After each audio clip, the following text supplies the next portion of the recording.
예, 그래서 그 베들레헴은 아주 유서가 깊은 곳입니다.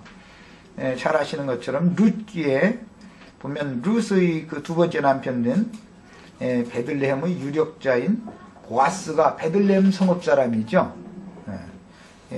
다윗의 아버지 이새는 베들레헴 성의 유력자였던 그 보아스의 손자잖아요. 이새가. 그러니까 다윗은 보아스의 증손자가 되겠죠, 당연히. 이제 그런 내용입니다. 그러니까 그 구속사에서는 이 베들레헴이라고 하는 곳이 굉장히 깊은 어떤 지명적인 의미를 가지고 있습니다.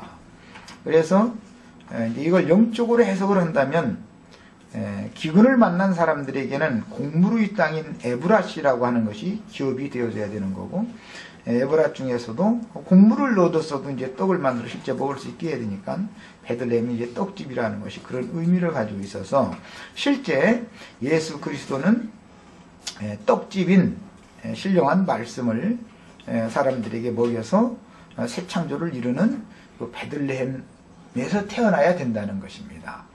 이것이 미가서에서 5장 2절에 베들레헴 에브라다야, 에브라다라고 되어 있지, 거기는 에브라시라고 되어 있지 않고, 네가 적은 고을일지라도 적지 않은 것은 그것에서 메시아가 태어날 것이기 때문에 그렇다. 그래서 이제 이것이 유대인들의 전통적인 신앙이었습니다. 그래서 요한복음 7장 41절로 42절 거기 읽어보면, 거기 읽어보시죠. 신약성경이니까. 거기 읽어보시면 무슨 나사렛에서 선한 것이 나겠냐, 이런 말이 거기 나오죠. 그런데 유대인들에게 신앙관념이기 때문에 그래서 그런 거예요. 41절 혹은 그리스도라 하며 어떤 이들은 그리스도가 어찌 갈릴리에서 나오겠냐, 갈릴리에서 어떻게 그리스도가 나오냐, 이렇게 생각했다는 것이죠. 왜냐하면 예수님이 자란 곳은 갈릴리죠. 그렇지만 실제 출생되어진 것은 베들레헴이거든요.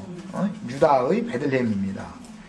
그런데 성경에 이르기를, 유대인들은 이걸 다 알고 있었다는 거예요. 성경에 이르기를 그리스도는 다윗의 씨로 또 다윗의 살던 촌 베들레헴에서 나오리라 하지 아니하였느냐, 이렇게 유대인들은 다 알고 있었던 거예요. 이것을 이제 이사야 선지자의 예언이나 미가 선지자의 예언 등을 유대인들은 전통적으로 다 알고 있었고, 베들레헴이라고 하는 마을에서 메시아가 태어날 것이다 라는 것을, 메시아가 그곳으로 온다라는 것을 알고 있었습니다, 유대인들은. 그런데 비밀스럽게 예수님이 실제로 베들레헴에 가서 이렇게 출생을 하도록 모든 여건이 지금 배려가 된 거죠. 그냥 고정령이 내려져 있지 않았다면 갈릴리 나사렛 마을에서 태어났겠죠. 그런데 그때를 맞춰서 고정령이 내려졌던 것이고, 사관에도 많은 사람들이 사관에 다비리 방을 다 차지할 수밖에 없도록 요셉이라는 사람이 한 발 늦게 도착이 된 거예요. 만약에 어디에 도착했으면 황양카에라도 남아서 그 방에 들어가서 났겠죠. 이 모든 것이 뭐냐, 하나님의 모든 배려가 다 이렇게 하나님이 절대 주권에서 이루어졌다, 이것을 이제 우리 믿어야 되는 겁니다. 무엇이든지 하나님은 때와 기한을 정해두고 어떤 일을 합당하게 때와 시기에 맞춰서 어떤 일을 행하신다는 걸 알 수가 있고, 호적을 하러 이제 올라갔는데 그때 마침 마리아가 잉태되어져 있었고 지금 이제 해산 기한이 찬 거예요. 자, 이거는 저 지난 시간에 우리가 말씀을 나눴지만 이사야 선지자의 예언을 응하게 하는 것이죠. 예루살렘이 돌아온, 이제 바벨론에서 돌아온 예루살렘이 아들 낳는 이야기를 지금 하는 것이거든요. 예루살렘의 자녀거든요. 자, 그래서 다윗의 동네로 그 정혼한 마리아와 함께 호적하러 올라갔다. 그 정혼 이야기도 지난 시간에 이거 말씀을 드렸어요. 유대인들은 혼인을 할 때는 율법에 따라서 그 혼인하는 법칙대로 하는 겁니다. 정혼을 하기 위해서는 신부의 아버지에게 신랑은 빙물이라고 하는 것을 주고 그 처녀의 몸값을 미리 지불을 하는 거예요. 그러고서 신부의 아버지가 빙물을 기꺼이 받아들이면 내 딸을 너한테 주겠다라고 허락하는 거예요. 혼인을 허락하는 거예요, 그것이. 그럼 그 상태를 이어서 정혼이라고 그래요. 친정아버지가 혼인을 허락해줬다, 그 말이에요. 그걸 정혼이라고 그래요. 이것은 예수 그리스도께서 오셔서 구속을 이루시고 구속을 이루신 사실을 마음에 믿는 사람들을 하늘 아버지께서 당신의 아들의 며느리로 삼겠다고 혼인을 허락했다라는 것을 상징하는 말이죠. 하늘 아버지께서 예수 그리스도의 구속을 마음에 믿는 형제 자매들의 영혼을 하나님의 아들의 아내로, 하나님으로 보자면 며느리로 취하겠다고 허락을 했다 그 말이에요. 유대인은 정혼을 해서 바로 혼인을 하는 게 아닙니다. 정혼을 하고 나서 충분한 기간이 지난 다음에 신랑이 다시 정혼한 아내를 데리러 오는 거예요. 그러니까 초림 예수는 약혼식으로 하러 오신 것이고 재림 예수는 결혼식으로 온다 그 말이죠. 자, 그럼 초림 예수라는 것은 육신으로 오신 예수가 구속을 이루시고 성령을 보내서 사도들을 통해서 구속을 이루신 하나님의 아들 예수 그리스도께 중매를 하는 일을 할 때 이 복음이, 기쁨의 좋은 소식이 마음에 믿어진 사람들은 약혼이 된 거예요. 하나님의 아들 예수와 약혼이 됐어요. 약혼을 한 이후에는, 이게 읽은 성경에서는 지난 죄과들을 사함받고 심령이 거듭났다 그러는데, 심령이라고 하는, 영이라고 하는 사람의 그릇 속에 하나님의 신의 영원한 생명이 들어왔다. 들어와서 그 하나님의 영원한 생명을 받았다.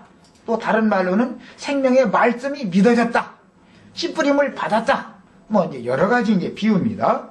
자, 이렇게 한 다음에 성령으로 말미암아 영이 거듭나면 그 사람이 신부가 되기 위해서 나머지 기간 동안은 주님이 다시 신랑으로 데리러 오시기 전에 단장을 해야 되는 것이죠. 계시록 21장에는 어린 양의 신부로 단장되었다. 단장이라고 그러죠.